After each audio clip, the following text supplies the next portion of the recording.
Untuk Dokter Vivit, suaranya bisa di-unmute?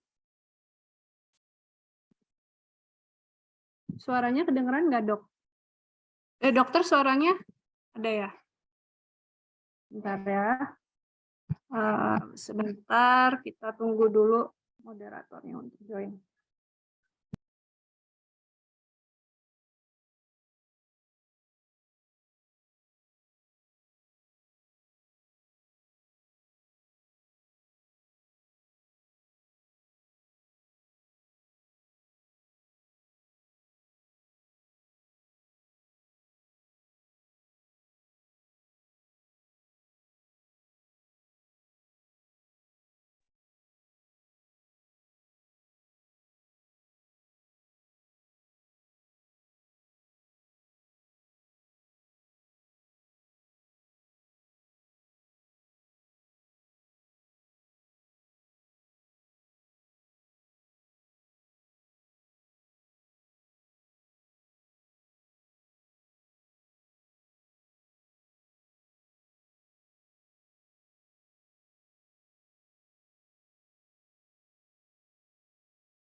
Oke. Sebentar ya.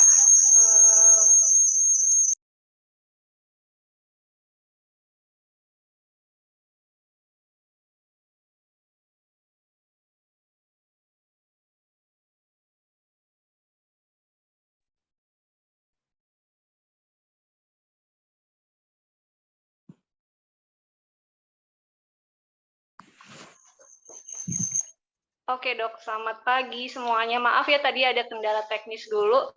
Kayaknya di gadget yang satunya nggak bisa connect, nggak ada suara. Jadi kita mulai aja nih ya talk show-nya. Hari ini kita udah kehadiran Dr. Vivit Pernia yang akan mengupas tuntas seputar ASI ya, mengasihi ya. Jadi kita bawa tema tentang gentle breastfeeding dan talk show ini diadakan oleh Gently, brand personal care khusus bayi dan anak yang mengedepankan formula yang lembut. Mungkin Dr. Vivit bisa menyapa dulu nih semua peserta kita hari ini. Halo semuanya, salam kenal. Suara saya jelas? Halo. Jelas nggak nih suaranya? Apa terdengar? Kalau misalkan mau on cam, Oke. salam kenal semuanya. Ini dari mana aja ya? Kalau saya boleh tahu.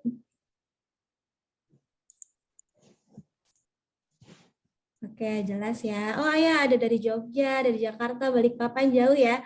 Kalau saya sendiri itu domisilinya itu dari Batam.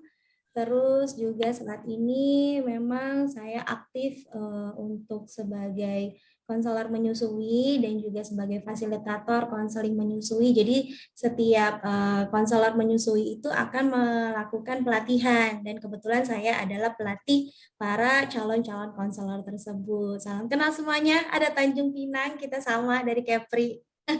Mbak Lala ya. Di Surabaya, Payakumbuh, Banjarmasin. Oke, terima kasih. Mungkin demikian ya. Silakan, Mbak. Oke, jadi hari ini kita akan bahas tentang permasalahan problematika menyusui, terus juga kita coba cari tahu solusinya. Nah, kita akan formatnya kita talk show, jadi kita akan bahas dulu sedikit, mungkin 20 menit, pertanyaan-pertanyaan yang muncul dari para peserta nih, Dok. Jadi kan udah pada ngisi form pertanyaan apa aja yang mau disampaikan kepada Dr. Vivit. Terus setelah itu kita akan tanya jawab dengan peserta. Nah, para moms di sini boleh langsung raise hand dari sekarang karena saya akan memilih penanya berdasarkan yang raise hand duluan. Jadi kalau moms ada permasalahan yang mau langsung ditanyakan kepada Dr. Vivit, bisa langsung raise hand dari sekarang biar langsung ngantri nih, gitu ya. Oke, langsung aja nih Dok ya, kita bahas satu persatu. Nah Dok, banyak banget yang bertanya, apa sih yang mempengaruhi kuantitas dan kualitas ASI seorang ibu? Boleh dijelaskan nggak Dok? Oke, apa sih yang mempengaruhi kualitas sama kuantitas seorang ibu itu adalah kita tahu bahwa ASI itu adalah yang terbaik. Jadi kalau kita ngebahas komposisi dari ASI itu, dia adalah nggak usah kita ragukan lagi makronutrien, mikronutrien ya itu udah yang paling tepat. Dia sesuai dengan komposisinya. Kemudian yang paling penting itu adalah kualitas kuantitasnya itu ternyata menyesuaikan. Maksudnya menyesuaikan adalah menyesuaikan dengan kebutuhan si bayi. Contoh, kalau misalkan bayinya kecil atau bayinya prematur, bayi dengan berat lahirnya rendah atau bayi sakit, itu komposisinya ternyata menyesuaikan. Jadi komponen-komponen kayak protein, karbohidrat, lemak, kemudian dengan antibodinya, anti-infeksinya dia menyesuaikan kebutuhan si bayi tersebut. Jadi juga kemudian waktu durasi ketika kita menyusui di awal di waktu satu periode penyusuan itu dia juga kualitas dan kuantitasnya ternyata menyesuaikan. Untuk di awal-awal biasanya di menit-menit awal dia akan lebih banyak cairan. Kemudian nanti ketika sudah berapa menit misalkan contoh karena setiap bayi ketika menyusui itu bervariasi kita ambil kurang lebih antara 8 sampai 10 atau bahkan sampai 15 menit maka dia akan lebih banyak lemak di sana. Jadi kualitas dan kuantitas ASI itu adalah disesuaikan dengan kebutuhan dan keperluan si bayi itu sendiri. Namun kita tidak boleh nih menyampingkan nih Mars bahwa nutrisi si ibu juga kita harus jaga ya. Jadi makanya kita harus tahu ternyata pada ibu yang menyusui dia itu akan terbentuk ketika hamil itu akan terbentuk namanya lemak, cadangan lemak yang sudah dibentuk ketika hamil dan akan digunakan ketika menyusui. Dalam penggunaannya itu adalah 200 kilokalori dalam setiap harinya.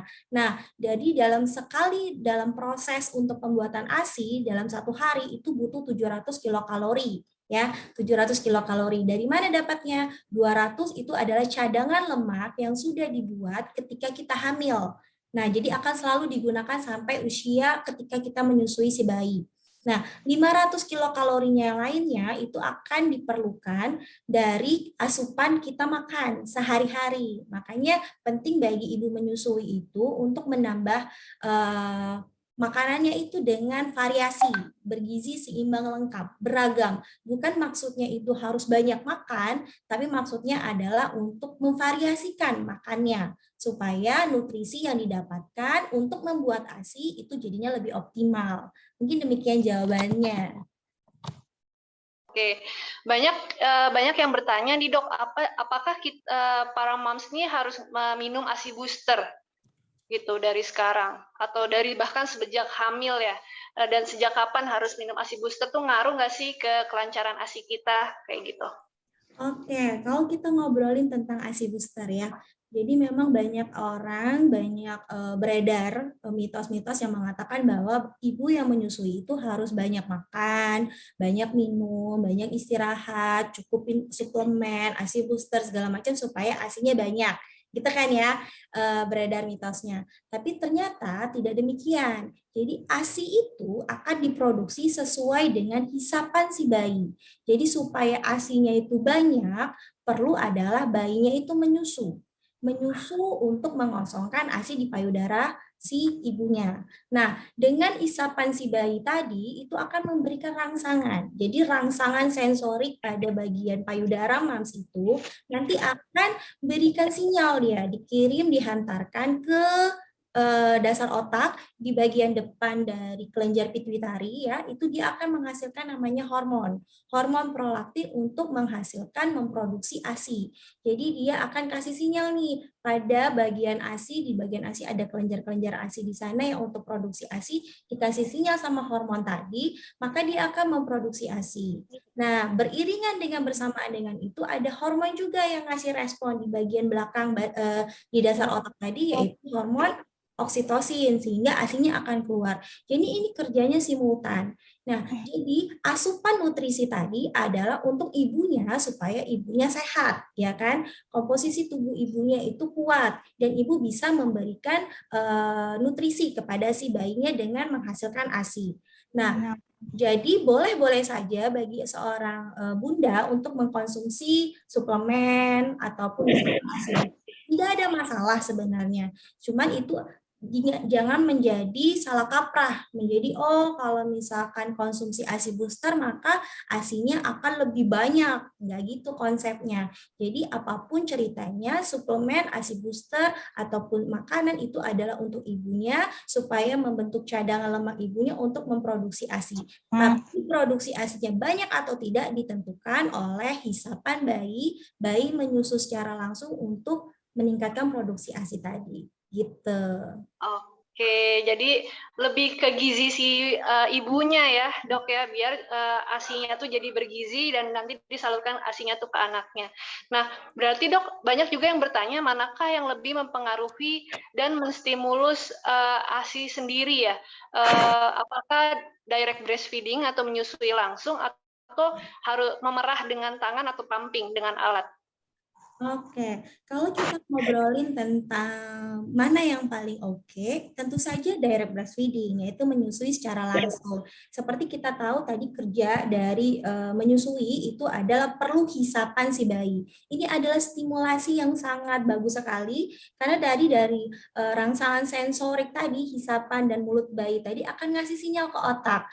Selain itu, hisapan bayi ini adalah suction yang paling keren. Mau pakai pumping bagaimanapun, mahal seperti apapun, dia tidak semaksimal dari hisapan bayi. Jadi kalau kita ngobrolin mana yang lebih baik, tentu saja menyusui secara langsung, gitu jawabannya. Oke, baik Dok. Nah, kan ini temanya talk show hari ini tentang gentle breastfeeding ya Dok ya, yaitu menyusui dengan lembut. Nah, kalau menurut pendapat dokter sendiri, gentle breastfeeding atau menyusui dengan lembut itu harusnya yang seperti apa sih Dok?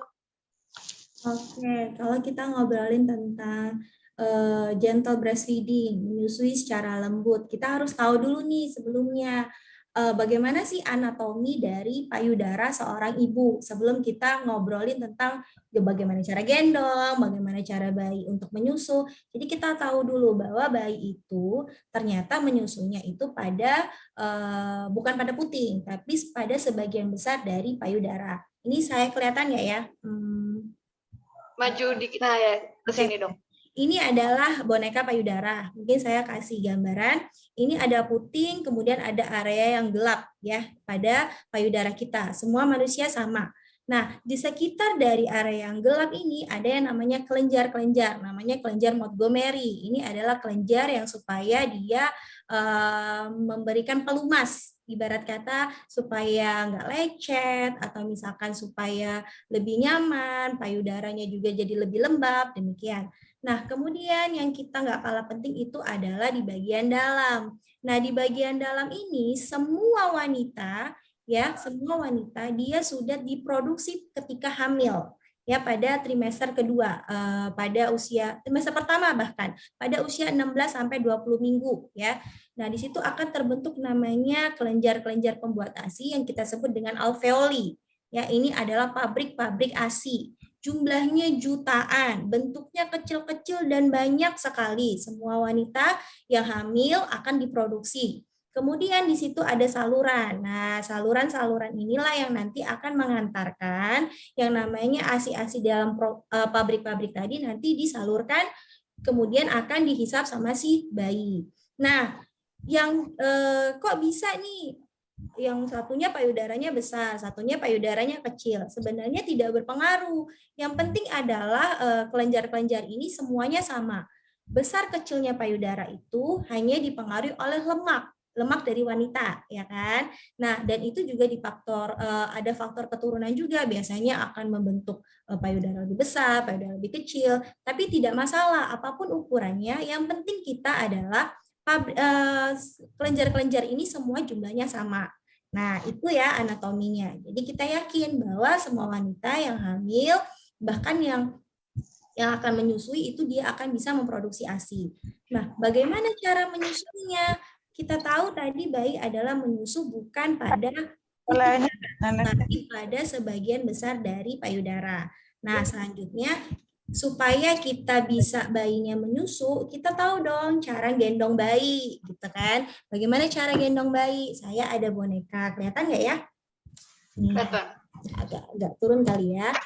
Ini ada boneka, anggap saja ini adalah bayi. Nah, pada bayi-bayi awal kelahiran itu penting untuk kita sanggah badannya. Kita tahu cara gendongnya karena dia sangat kecil, masih sangat lentur sekali badannya, rentan untuk jatuh. Jadi kita tak bantu dia untuk bisa menyusui. Nah, ketika menggendong si bayi, kita punya prinsip ternyata, punya cara ya untuk para bunda-bunda yang baru ataupun yang sudah pernah menyusui tetap melakukan teknik ini. Gimana caranya? Adalah kita pastikan perut si bayi dan perut si mamanya itu adalah menempel. Ya, seperti ini. Kelihatan?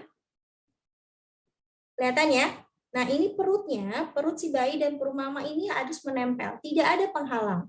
Biasanya penghalang yang paling sering adalah tangan si bayi. Jadi tangan si bayi boleh kita letakkan pada bagian belakang.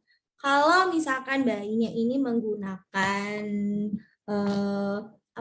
bedong. Nah, kalau menggunakan bedong boleh dilepas untuk bagian tangannya saja supaya tidak ada penghalang antara perut ibu dan perut si bayi. Menempel dia. Kepala si bayi diharapkan adalah menghadap ke payudara mams. Ya, kemudian kepalanya, kemudian juga bahunya, perutnya itu satu garis lurus. Kenapa demikian? Karena itu adalah memudahkan dia untuk menelan, ya kan? Kalau misalkan contoh kita nih, kalau kita minum terlalu mendongak atau menoleh ke pinggir, ke kanan dan ke kiri, sulit bagi kita menelan. Begitu juga dengan si bayi. Jadi diharapkan untuk posisinya demikian, nempel perutnya perut kita, dagunya juga kepalanya menghadap payudara, juga badannya lurus, bahu, badan, kepalanya lurus supaya dia bisa menelan. Kemudian yang gak kalah penting adalah bagaimana cara kita memegang payudara. Ada payudara-payudara tertentu pada ibu-ibu tertentu yang dia terlalu besar sehingga sulit bagi bayi untuk masuk mulutnya ke payudara tersebut. Bisa kita bantu dengan kita pegang payudaranya. Gimana caranya? Cara pegang payudara juga ada teknik ternyata supaya tidak menghalangi si bayi untuk mengambil atau memasukkan payudara ke mulutnya. Kan harapannya tidak ada penghalang. Jadi kita bikin supaya tekniknya tidak menghalangi. Adalah dengan teknik chi hold. Maksudnya adalah jempol, boleh saya lanjut. Jempol itu diletakkan di atas dan 4 jari lainnya kita sanggah. Ya, dengan bantuan seperti ini kita bantu mengarahkan gitu ya. Nah, dengan teknik gendong tadi, kemudian kita punya payudara, kita arahkan putingnya itu ke mulut si bayi atau ke hidung, ke mulut, ke pipi, kita rangsang. Ini dia ada refleks routing namanya untuk bayi-bayi yang baru lahir sampai beberapa bulan misalkan. Supaya harapannya dengan refleks tersebut biasanya bayi akan buka mulut. Ya, apapun yang menyentuh pipi, hidung, mulut, dia akan buka mulut selebarnya. Nah, kita harapkan itu. Jadi bayi akan buka mulut selebar mungkin, ya kita arahkan nih. Kalau dia udah buka mulut selebar mungkin, baru bayinya kita arahkan ke payudara kita.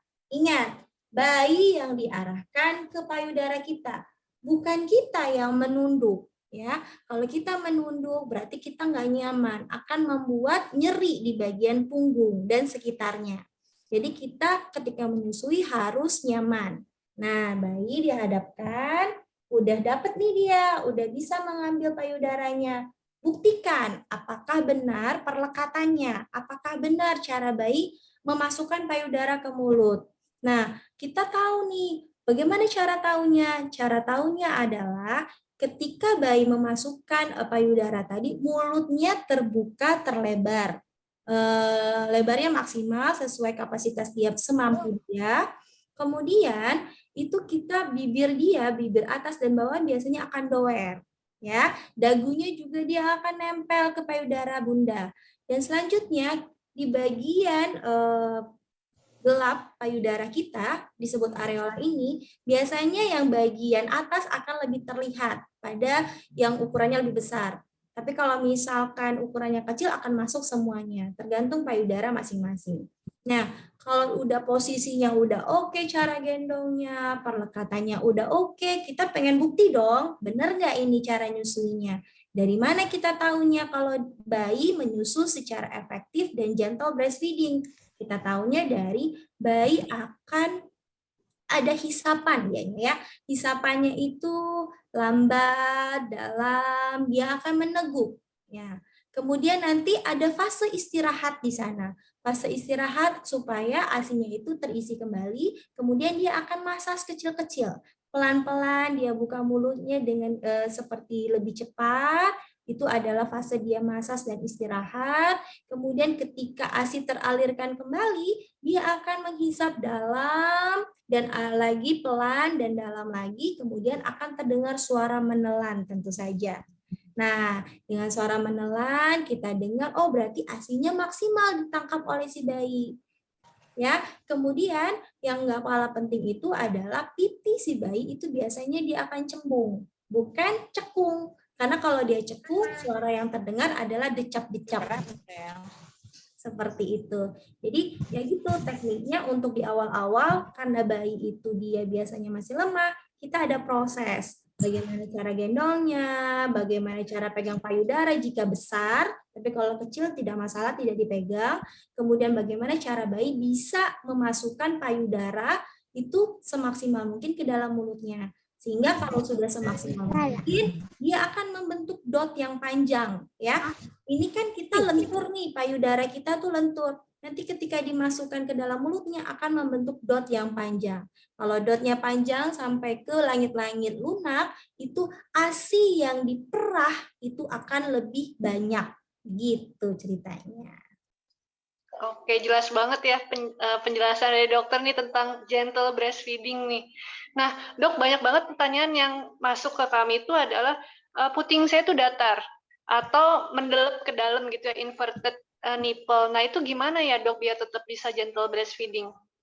Oke, kalau misalkan yang putingnya datar, putingnya terbenam, apapun bentuk putingnya, kita ingat bahwa bayi itu menyusu pada sebagian besar payudara bunda, bukan pada puting. Jadi puting itu sebenarnya tidak terpengaruh ya. Yang penting adalah kelenturan. Pertama, kelenturan. Kita tahu pastikan nih bahwa kalau lentur nih payudara kita, kalau misalkan ASINY-nya terlalu banyak dan tidak dikeluarkan, dia akan meregang, bengkak, ya kan? Kalau bengkak itu sulit bagi bayi untuk melekat, untuk memasukkan payudara ke dalam mulutnya.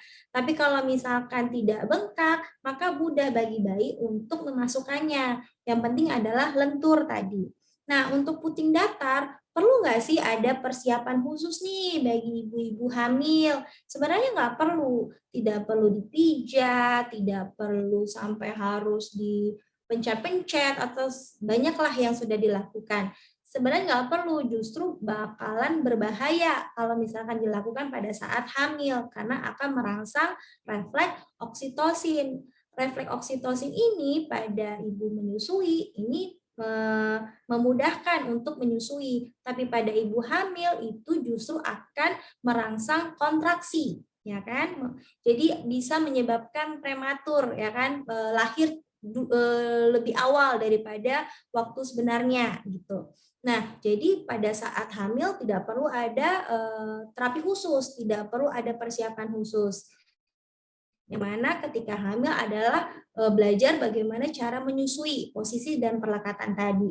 Nah, ketika sudah lahir bayinya, yang kita harus persiapkan adalah bagaimana lentur tadi, kemudian kita sudah teknik cara gendongnya yang benar, bayinya itu mungkin kita ada variasi cara gendong. Jadi cara gendong bayi itu ada banyak macam ya, walaupun prinsipnya sama. Misalkan di bawah lengan. Nah, seperti ini ya, di bawah lengan. Nah, jadi kepala bayi di bawah, ini payudara ya, seperti ini. Nah, tangan kita itu akan menyangga seluruh badannya. Tangan yang lain adalah menyangga lehernya. Jadi seperti ini, arahkan mulut bayi ke payudara seperti ini. Jadi tangan kita yang bagian ini adalah untuk bantu mengarahkan. Dengan demikian mudah bagi bayi untuk menyusu pada puting-puting yang datar ya seperti itu. Nah, selanjutnya kalau misalkan bayinya sudah kita lakukan dan ternyata masih kesulitan, coba kita rangsang juga dengan kita pegang nih payudaranya. Biasanya kalau kita bantu dengan sedikit sentuhan, itu payudara akan membentuk ya, putingnya akan membentuk tonjolan. Tapi kalau misalkan tidak bisa juga, mungkin kita bisa bantu. Bantunya dengan membuat suatu alat ya gitu kan ya, alat bantu. Kalau misalkan ada jualnya, silakan gunakan untuk yang seperti ini. Ya, ini bisa bantu untuk sebelum menyusui, bisa ditarik sebentar untuk narik kelenturan kelenturan dari payudara sedikit saja sebentar sampai terbentuk dia putingnya. Kalau misalkan nggak ada alatnya, kita bisa modifikasi.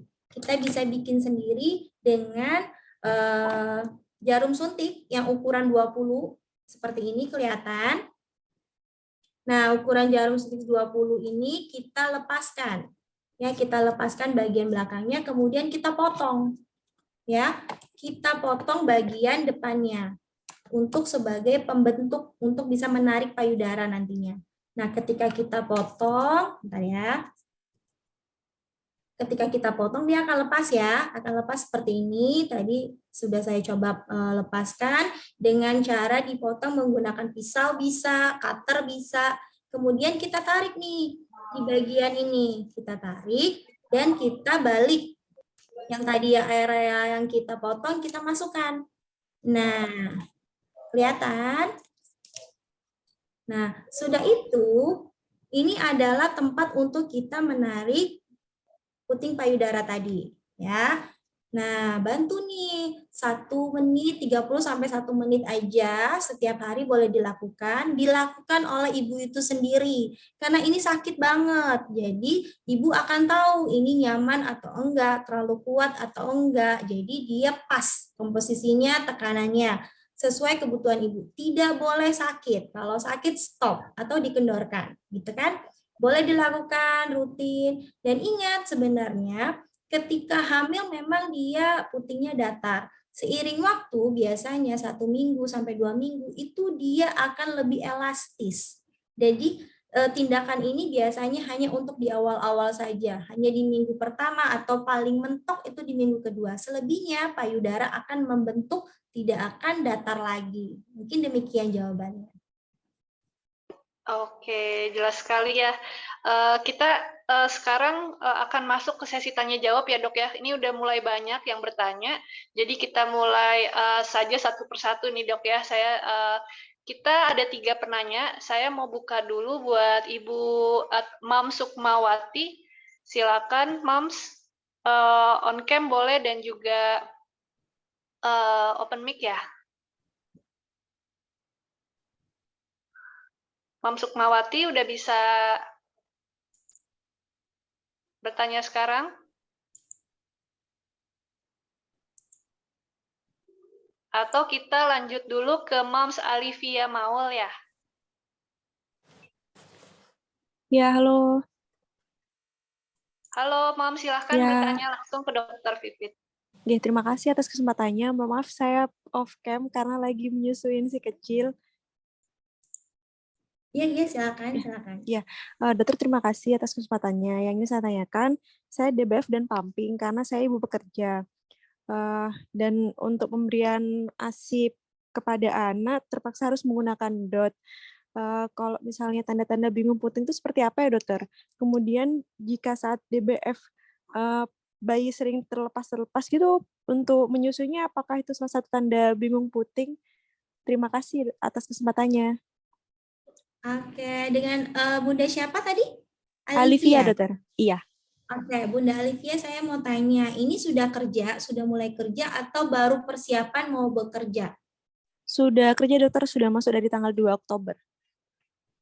Oh, berarti udah berjalan 2 mingguan ya? 2 mingguan, iya.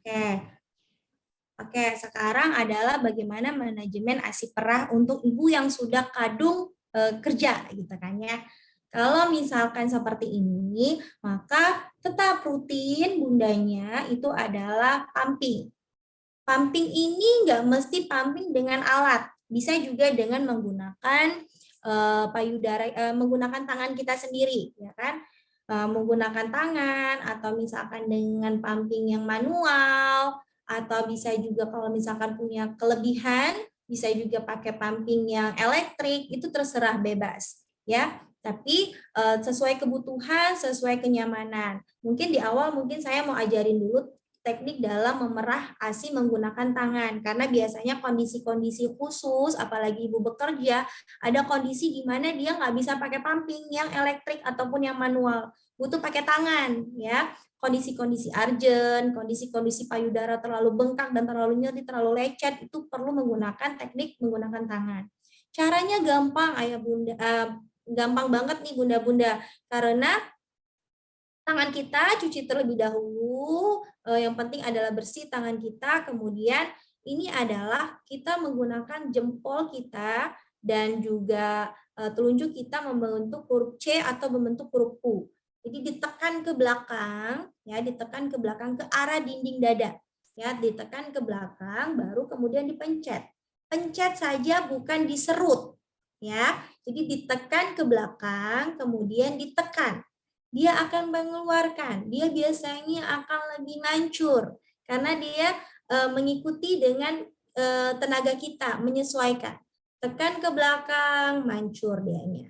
Nah, kemudian kalau misalkan udah habis nih di sebelah sini, boleh kita putar. Begitu seterusnya. 15 menit kanan, kemudian 15 menit yang payudara kiri. Ini perlu untuk diterapkan ya. Dan biasanya pengosongannya lebih maksimal kalau misalkan bundanya sudah belajar terlebih dahulu. Karena kalau di awal-awal kan penyesuaian.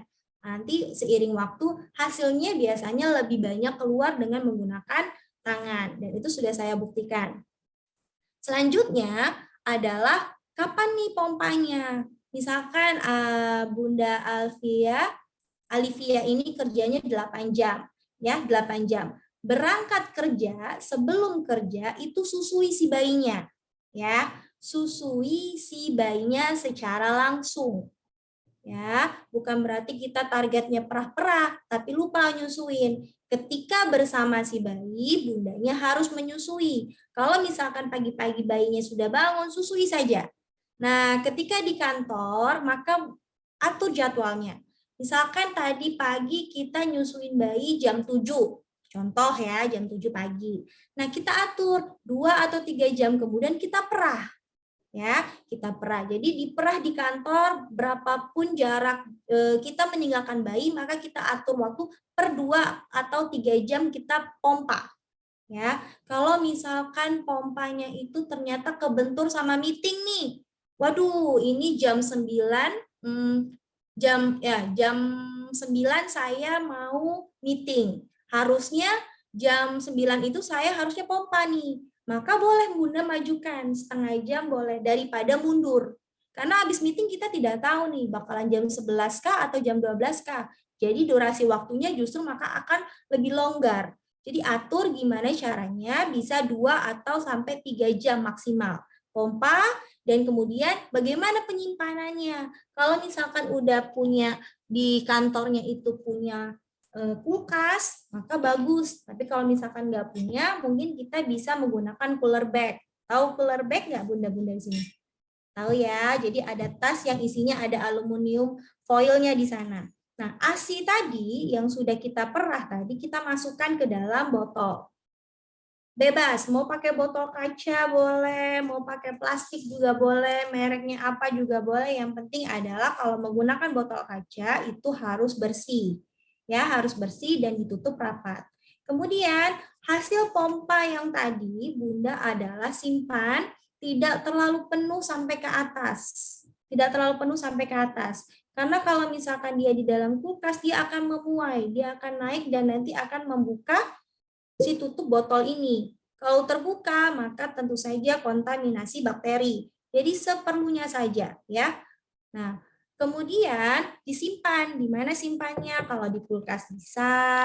Kalau misalkan nggak punya kulkas, di cooler bag bisa. Di cooler bag kita harus butuh yang namanya ice gel. Ya, di sini ice gel merek apa aja bebas, terserah. Yang penting mau pakai batu es juga nggak masalah.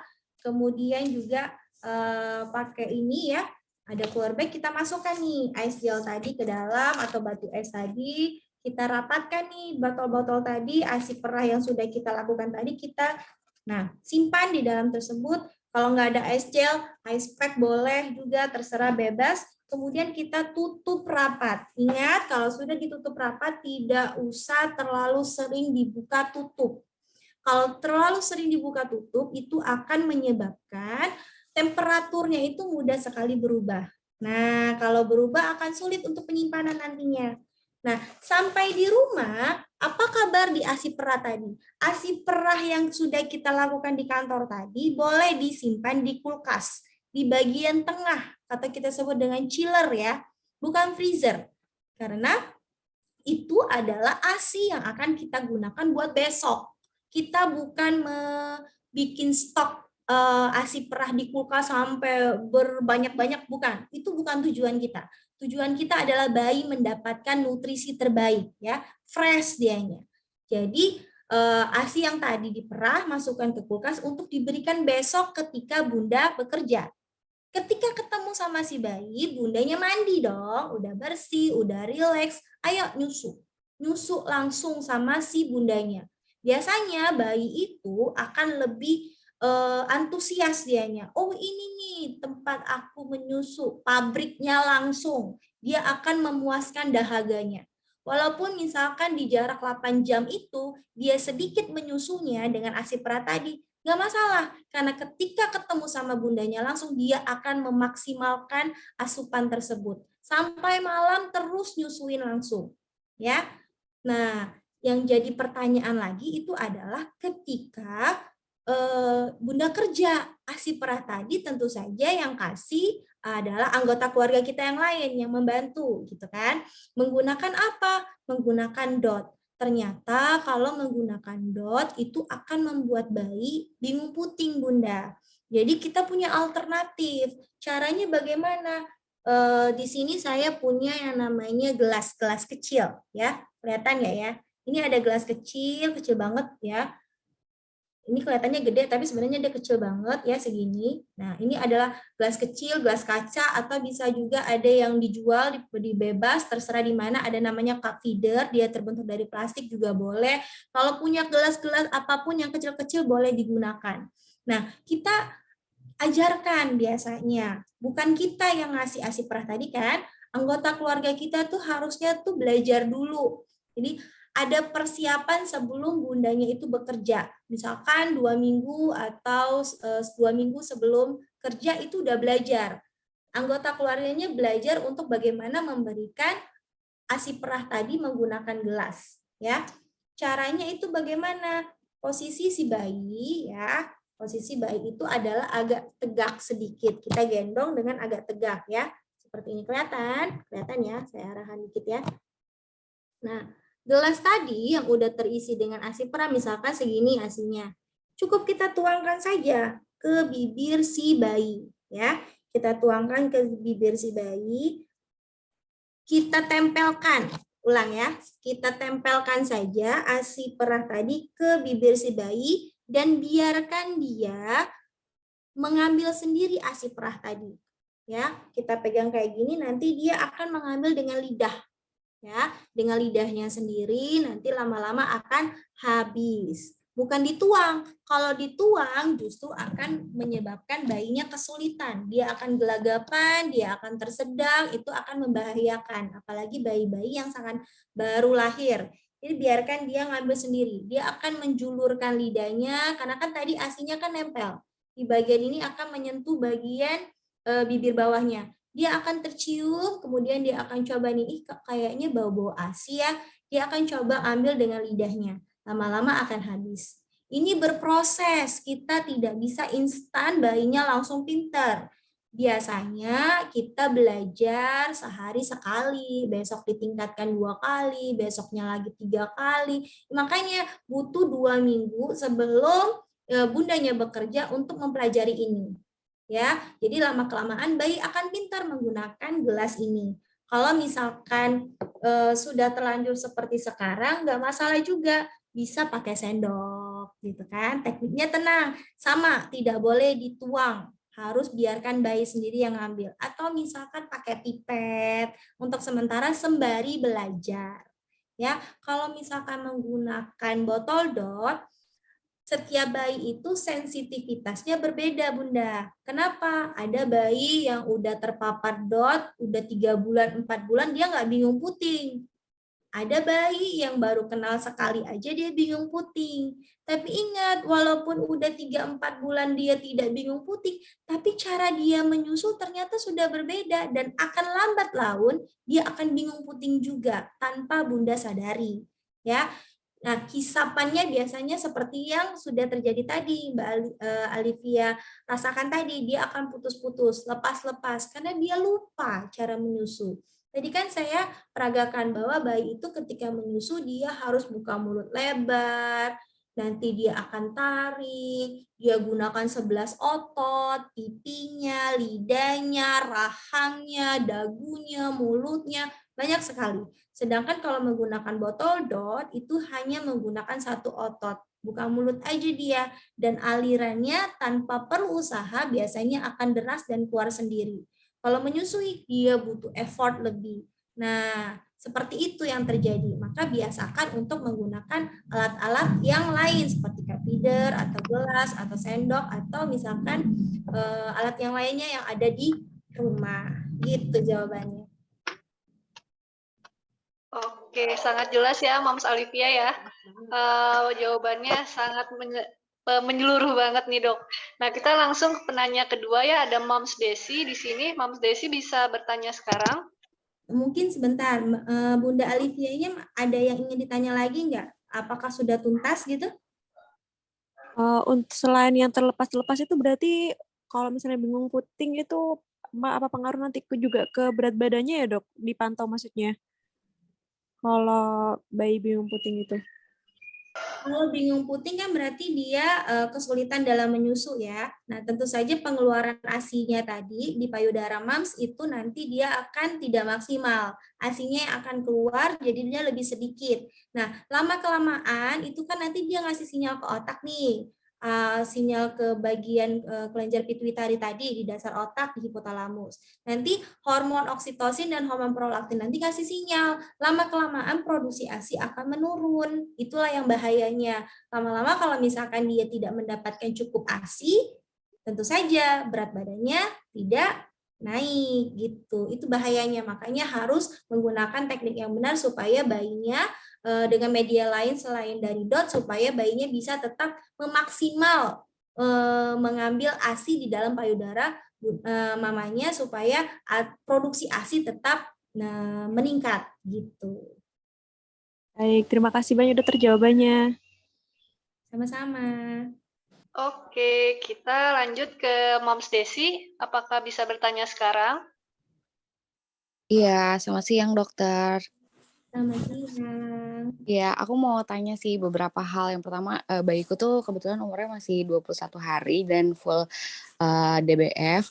Nah, mungkin kayak sekarang-sekarang itu tuh dia sering banget kalau sebetulnya kayak bagian areolanya dan putingnya tuh udah di mulut, tapi dia tuh seperti kayak mundur-mundur dan sambil nangis kayak gitu melepaskan. Nah, itu tuh sebetulnya kenapa kayak gitu? Padahal sebetulnya si kondisi payudaranya sudah ada di mulutnya dia, tapi dia kayak jadinya cranky sendiri. Pertama itu, terus yang kedua mulutnya itu kadang nggak terlalu terbuka lebar, tapi memang kondisi ASI-nya deras. Jadi kadang-kadang tuh udah keluar banyak ASI-nya dan dia mulutnya juga udah nggak lebar-lebar banget. Nah kalau misalkan kayak gitu, apakah nggak apa-apa atau tetap harus diperbaiki sampai mulutnya terbuka sangat lebar kayak gitu.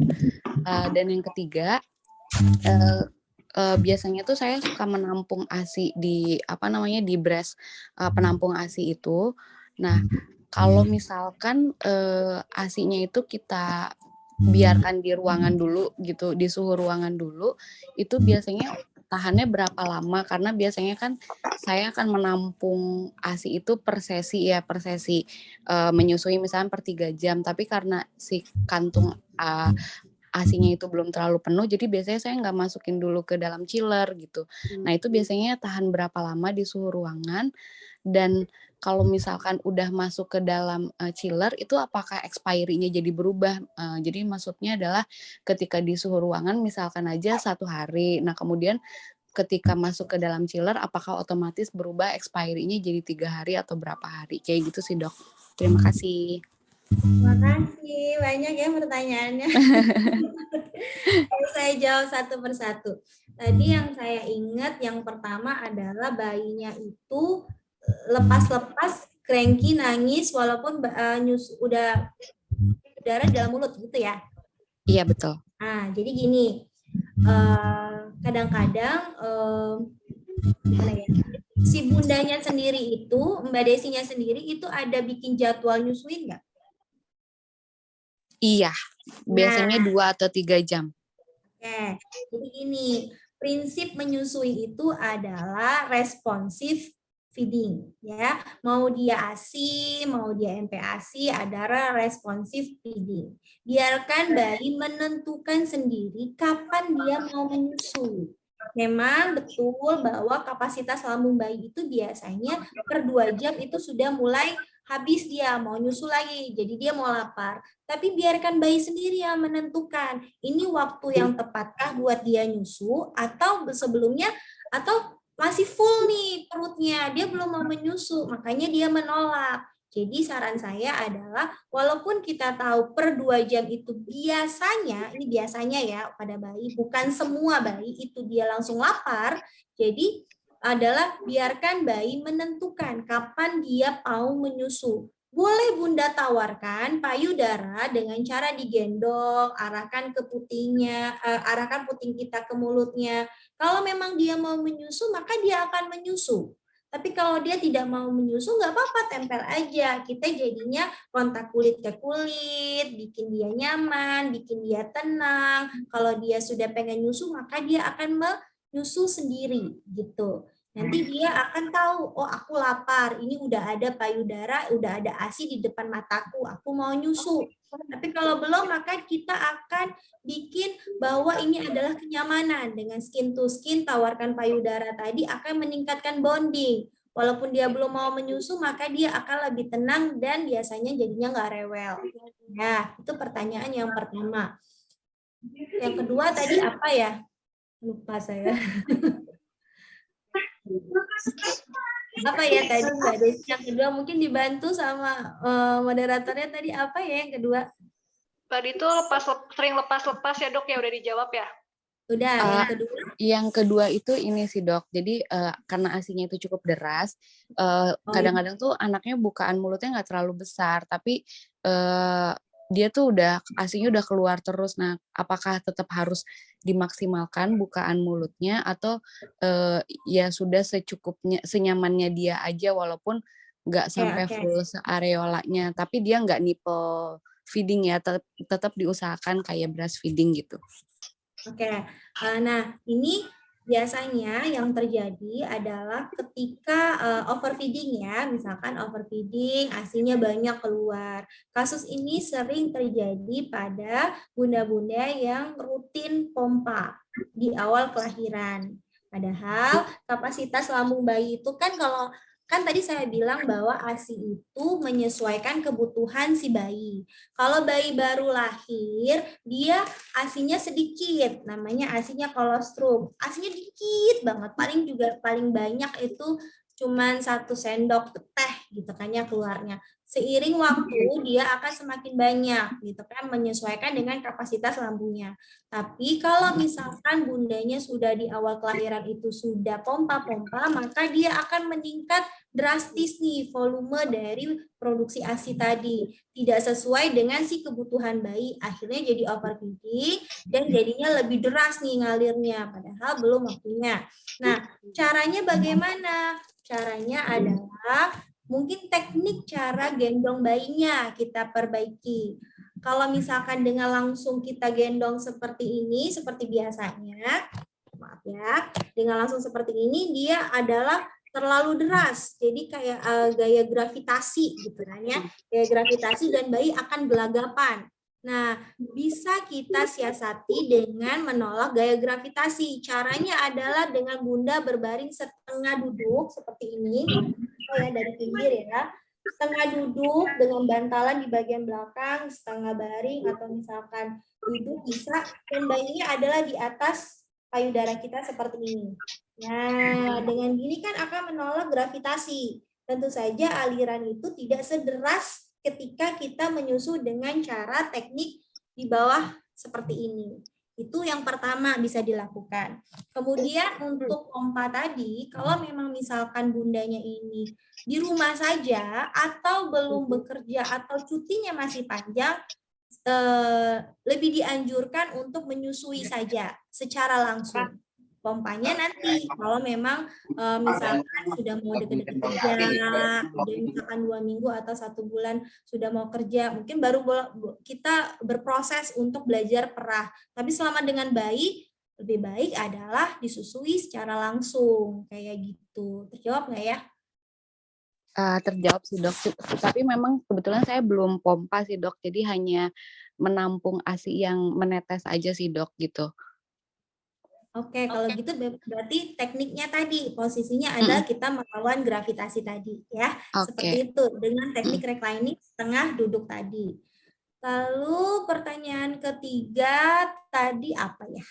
Yang terkait expiry ASI-nya tuh dok. Jadi kalau misalkan ASI yang menetesnya itu tadi ditampung dulu. Tadi kan ditampung ASI-nya, kemudian diletakkan di suhu ruangan biasa.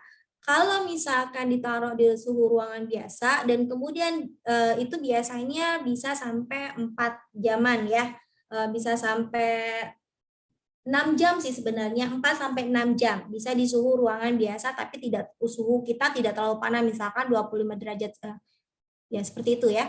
Nah, jadi 4 sampai 6 jam. Nah, misalkan kalau misalkan Bunda Desi menyusui berikutnya disimpan di breast pump, ternyata masih ada pengen digabung. Hati-hati, ini temperaturnya berbeda. Ya. Temperaturnya berbeda. Syarat kita ingin mencampurkan ASI itu adalah suhunya harus sama. Suhu sama. Jadi ketika di suhu ruangan itu dia sudah berubah temperaturnya. Sedangkan ketika baru dikeluarkan itu dia akan lebih hangat. Solusinya adalah bagaimana? Solusinya adalah lebih baik ASI yang pertama tadi, yang ketika dikumpulkan dari breast pump tadi dimasukkan ke chiller saja.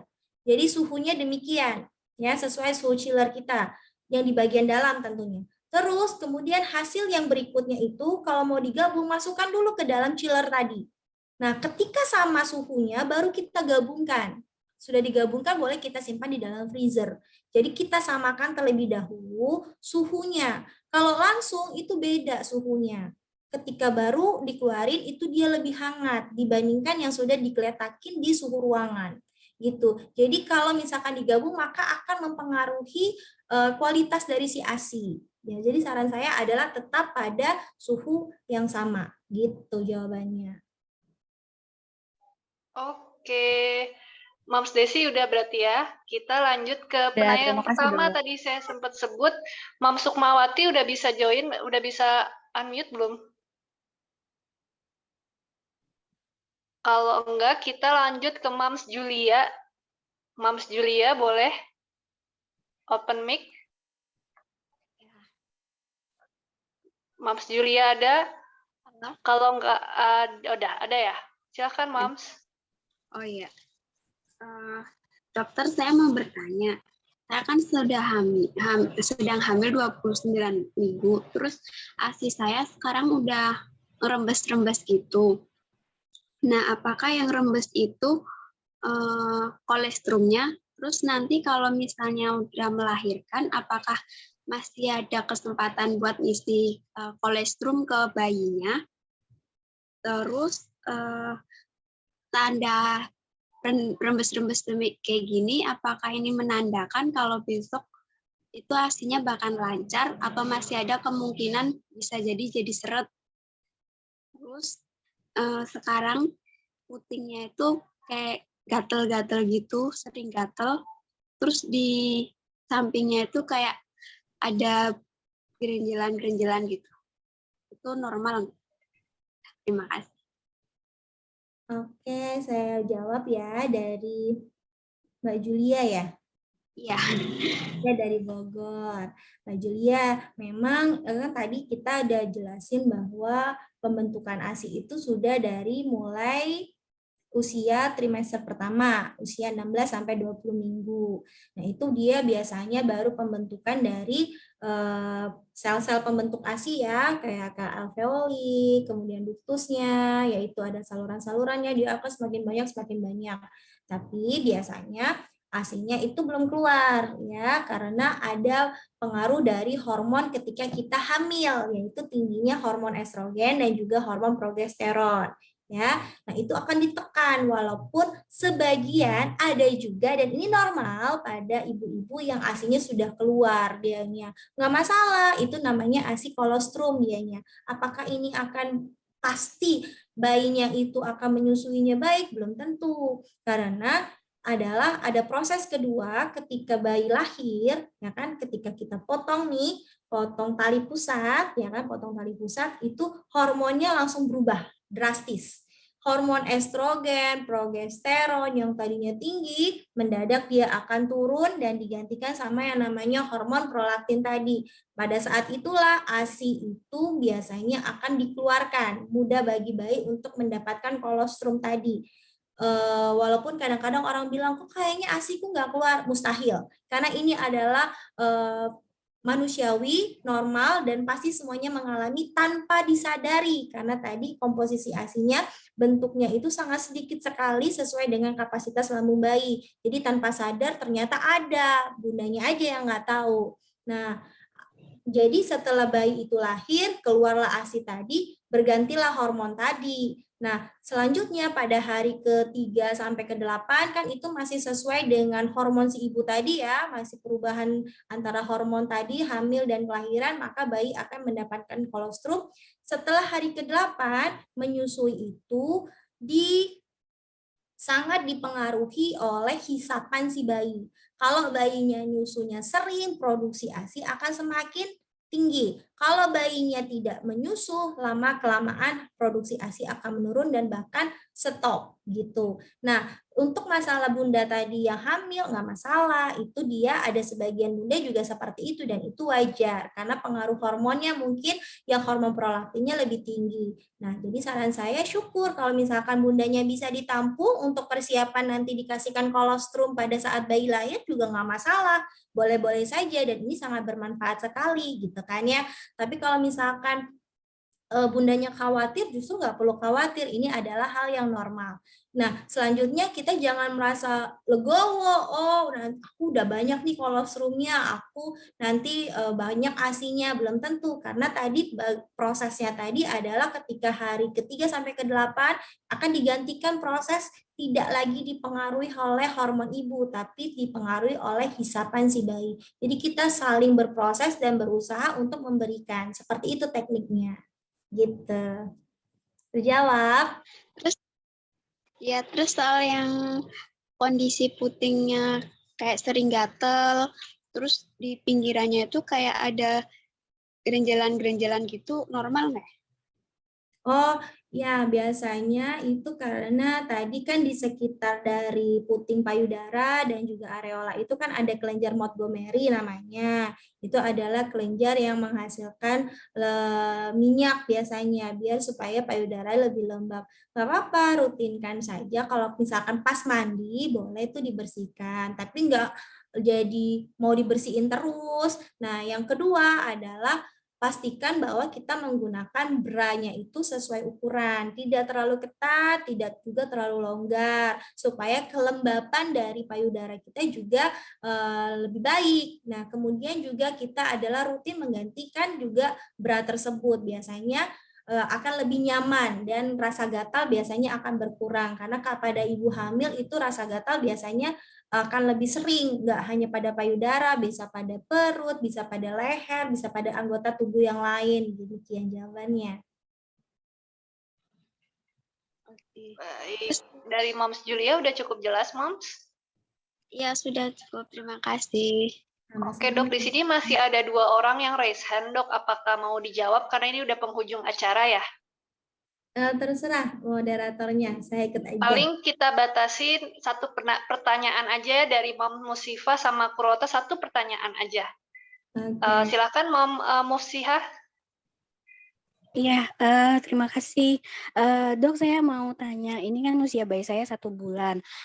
Awal-awal lahir ini sampai sekarang sih sebenarnya kalau nyusu itu lama banget, bisa berjam-jam. Jadi kadang saya pindahin payudara kiri, payudara kanan, itu bisa kalau nyusu bisa sampai 2 sampai 3 jam gitu. Nah, saya kan takutnya apa ASI saya cukup apa enggak ya gitu. Tapi saya pantau sih buang air kecilnya tetap 6 kali gitu. Kadang juga di atas 6 kali.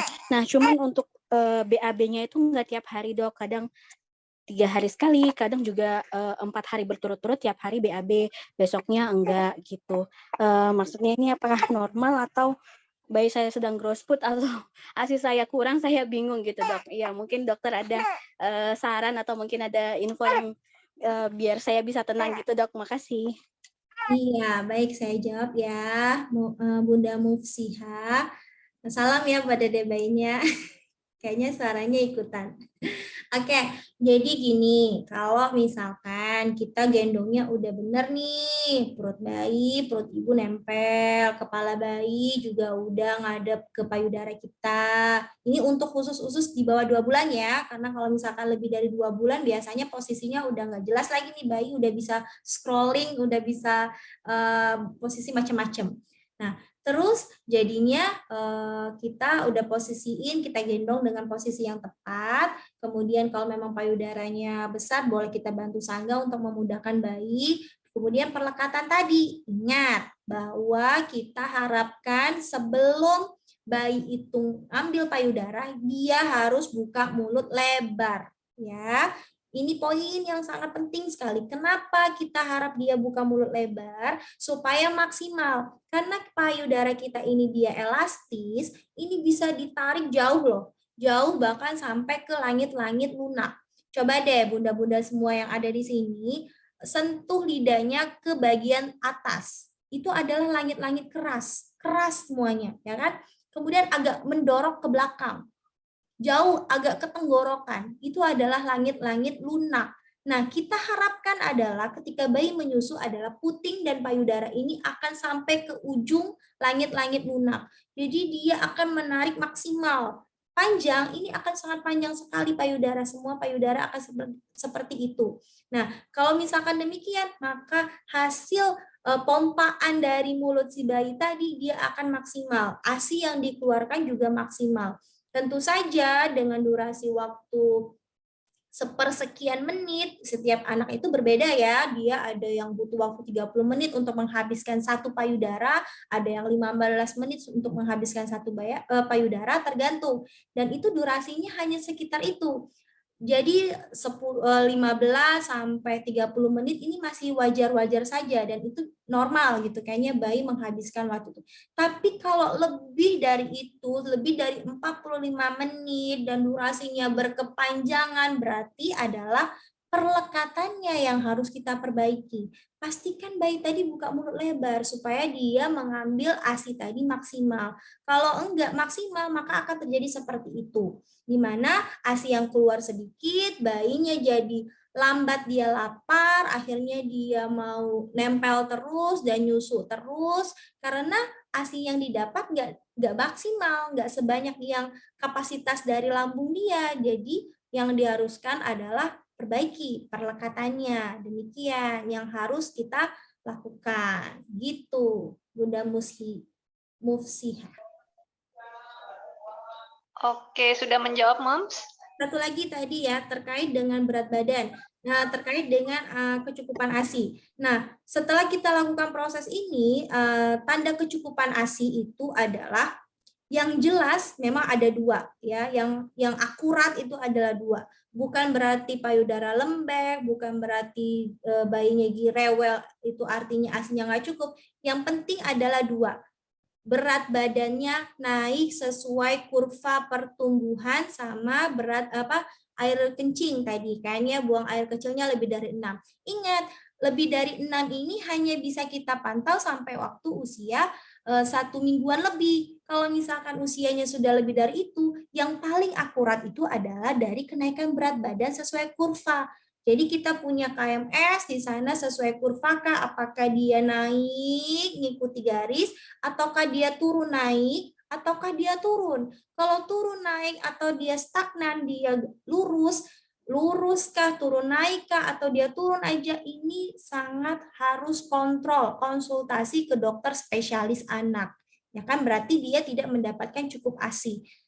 Tidak naik aja sesuai dengan standar minimum, itu kita harus wanti-wanti. Apalagi kalau sampai dia turun drastis. Jadi yang paling kita harus lakukan adalah menyusui, tapi ingat kita harus rutin kontrol untuk lihat perkembangan dari pertumbuhan si bayi gitu. Ya, itu ya jawabannya. Baik, sangat jelas ya buat Mam Sihah. Terakhir nih dok, dari satu penanya lagi, Mum Korota, silahkan Mam. Ya, terima kasih dokter atas kesempatannya. Saya ibu menyusui dan sudah bekerja. Sekarang usia bayi memasuki hampir 4 bulan. Jadi dari penjelasan dokter tadi, berat badan bayi saya ini tergolong yang di bawah KMS kemarin itu waktu imunisasi dok. Setelah ditanya sama yang di rumah yang ngasuh, emang kalau nyusu itu suka nggak habis biasanya dari ASI perah yang sudah disiapkan. Kalau DBF nyusunya sering dok, tapi ya nggak nyampai 15 menit biasanya udah selesai. Kemudian bagaimana dok manajemen menyimpan ASI perah yang sudah dicairkan seperti itu dok? Oke, kalau misalkan kejadiannya seperti ini dan dia tidak sesuai dengan kurva pertumbuhan, justru ini harus kita kontrol. Konsultasi ke dokter spesialis anak ya. Karena ada kemungkinan bahwa nutrisi si bayi ini tidak mencapai target. Maka ada solusi-solusi tertentu. Haruskah dia ditambahkan apa? Karena kayak gini ya. Bukan berarti kita tidak menyukai susu formula ya. Jadi saya mau bahas seperti ini. Pada anak usia 4 bulan ini kita harus warning. Apakah kenaikan berat badannya sesuai atau tidak? Kalau misalkan kenaikan berat badan tidak sesuai, 1 minggu pertama kita adalah perbaiki posisi dan perlekatan si bayi supaya dia dapat menyusu. Ditambah dengan ASI perah. Jadi abis dia nyusu, direct breastfeeding, kita kasih ASI perah supaya mencukupi kebutuhan si bayi. 1 minggu kita kontrol, ya kan? 1 minggu kita kontrol, ada kenaikan nggak berat badannya? Karena kenaikan berat badan itu kita pantau, ada yang dia per daily, ada yang per harinya, ada yang per bulannya. Maka kita butuh yang per daily tadi, per harinya, apakah dia sesuai atau tidak. Karena kalau tidak sesuai, kita khawatir. Kalau bayi dibiarkan begitu saja, khawatirnya adalah gizinya akan menurun dan jauh panjang nanti bakalan jadi stunting gitu. Itu khawatir yang sangat tidak diboleh terjadi gitu kan ya. Nah, kalau misalkan berat badannya tidak naik, bagaimana dengan si bayinya tadi?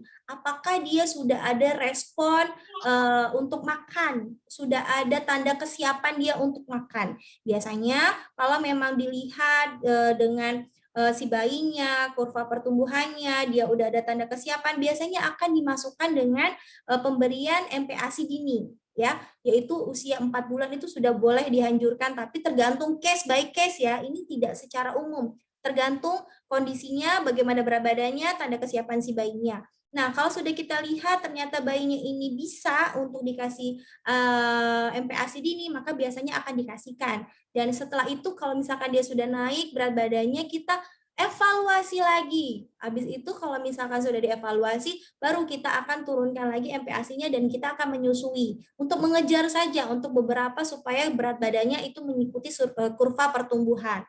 Nah, kalau misalkan dia tidak bisa dari MPASI, belum siap dianya, maka tadi ASI perah tadi harus kita genjot. Ya, ASI perahnya kita kasih, kemudian juga kalau misalkan nggak ada ASI perah bunda, bisa dari ASI donor. Kita tambahkan direct breastfeeding, ASI perah, ASI donor, direct breastfeeding, ASI perah, ASI donor. Kayak gitu maksudnya, supaya kita selama 1 minggu kita kontrol apakah ada kenaikan. Kalau sudah ada kenaikan, maka lanjutkan. Nanti perlahan mungkin ASI donornya dikurangi. Bayinya kan sudah bisa tuh, dia suctionnya sudah oke, cara nyusunya udah balik lagi. Lama-kelama produksi ASI akan menurun, lama-lama ASI perannya akan dikurangi dan dia full nyusui. Kayak gitu. Ya, jadi harapkan kontrol dulu deh. Kontrol ke dokter spesialis anak yang biasanya lebih berkompeten di bidang ini. Perlukah tindakan khusus? Perlukah tambahan nutrisi atau perlukah MPASI dini? Gitu jawabannya. Oh ya dok, berarti tidak harus nunggu bulan depan ya dok ya? Enggak, Untuk saat ini juga ultrasound 30 sore ini kontrol aja. Oke dok. Iya, terima kasih banyak dok. Oke, baik. Terima kasih Moms Korota. Oke, Dokter Vivit, penjelasannya sangat jelas ya. Ilmunya banyak banget. Saya juga punya bayi umur 1 tahun nih, jadi ke-refresh lagi ilmunya tentang menyusui, manajemen ASIP, terus juga problematika menyusui ini keinget lagi nih cara mengatasinya. Semoga ilmu hari ini bisa menjadi manfaat ya, Dok, buat para moms di sini. Semua moms sehat, bayinya juga pada sehat semuanya. Kita foto dulu ya dok sebelum selesai acara.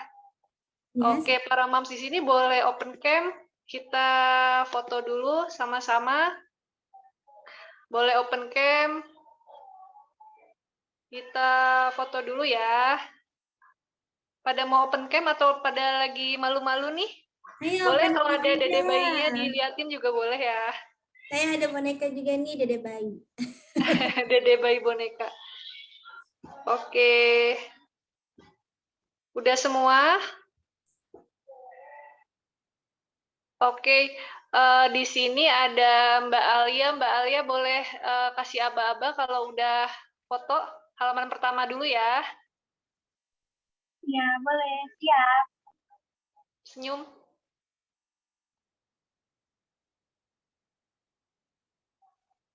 Oke, udah. Halaman kedua ya. Halaman kedua, open cam lagi semuanya. Ada yang mau open cam di halaman kedua? Sepertinya nggak ada ya. Yang open cam sudah semua di halaman ke-1. Baik, kalau begitu saya mengucapkan terima kasih banyak kepada Dr. Vivit Kurnia atas waktunya, atas ilmunya. Saya juga terima kasih kepada para moms di sini yang sudah menyempatkan waktunya ya untuk belajar dengan Dr. Vivit. Semoga kita semua dapat manfaat yang banyak hari ini. Saya selaku moderator juga minta maaf kalau ada kesalahan, kekurangan dalam hal teknis. Buat para moms yang pertanyaannya belum terjawab, bisa di-chat di grup WhatsApp Gentle Breastfeeding-nya kita. Di sana para momsnya bisa saling sharing nih permasalahannya dan biasanya juga saling menjawab solusi yang biasanya dilakukan oleh para moms yang lain. Jadi jangan kecil hati nih buat yang belum terjawab ya pertanyaannya. Bisa langsung chat di grup WhatsApp kita.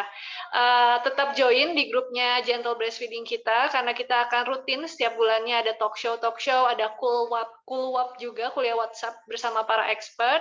Dan moms jangan lupa follow juga Instagram gently_Indonesia buat dapat tips seputar perawatan bayi dan anak. Jangan lupa juga follow Instagramnya Dr. Vivit. Boleh dok, di-share dok? Boleh teman-teman semuanya kalau misalkan mau follow @kurnia_arini ya, kan nama saya Vivit Kurnia Arini. Ambil Kurnia Arininya aja. Biasanya di sana saya sering sharing terkait tentang menyusui, cara pemberian makanan bayi kayak gitu.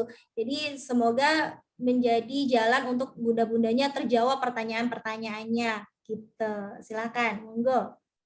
Baik, oke semuanya terima kasih banyak. Saya tutup acaranya. Selamat siang. Wassalamualaikum warahmatullahi wabarakatuh. Waalaikumsalam, terima kasih. Semoga penjelasannya mudah dipahami ya. Terima kasih semuanya, semangat mengasihi. Karena nutrisi yang terbaik adalah ASI. Semangat. Terima kasih dok. Terima kasih semuanya, Mams. Selamat siang. Saya izin live ya. Ya, silahkan.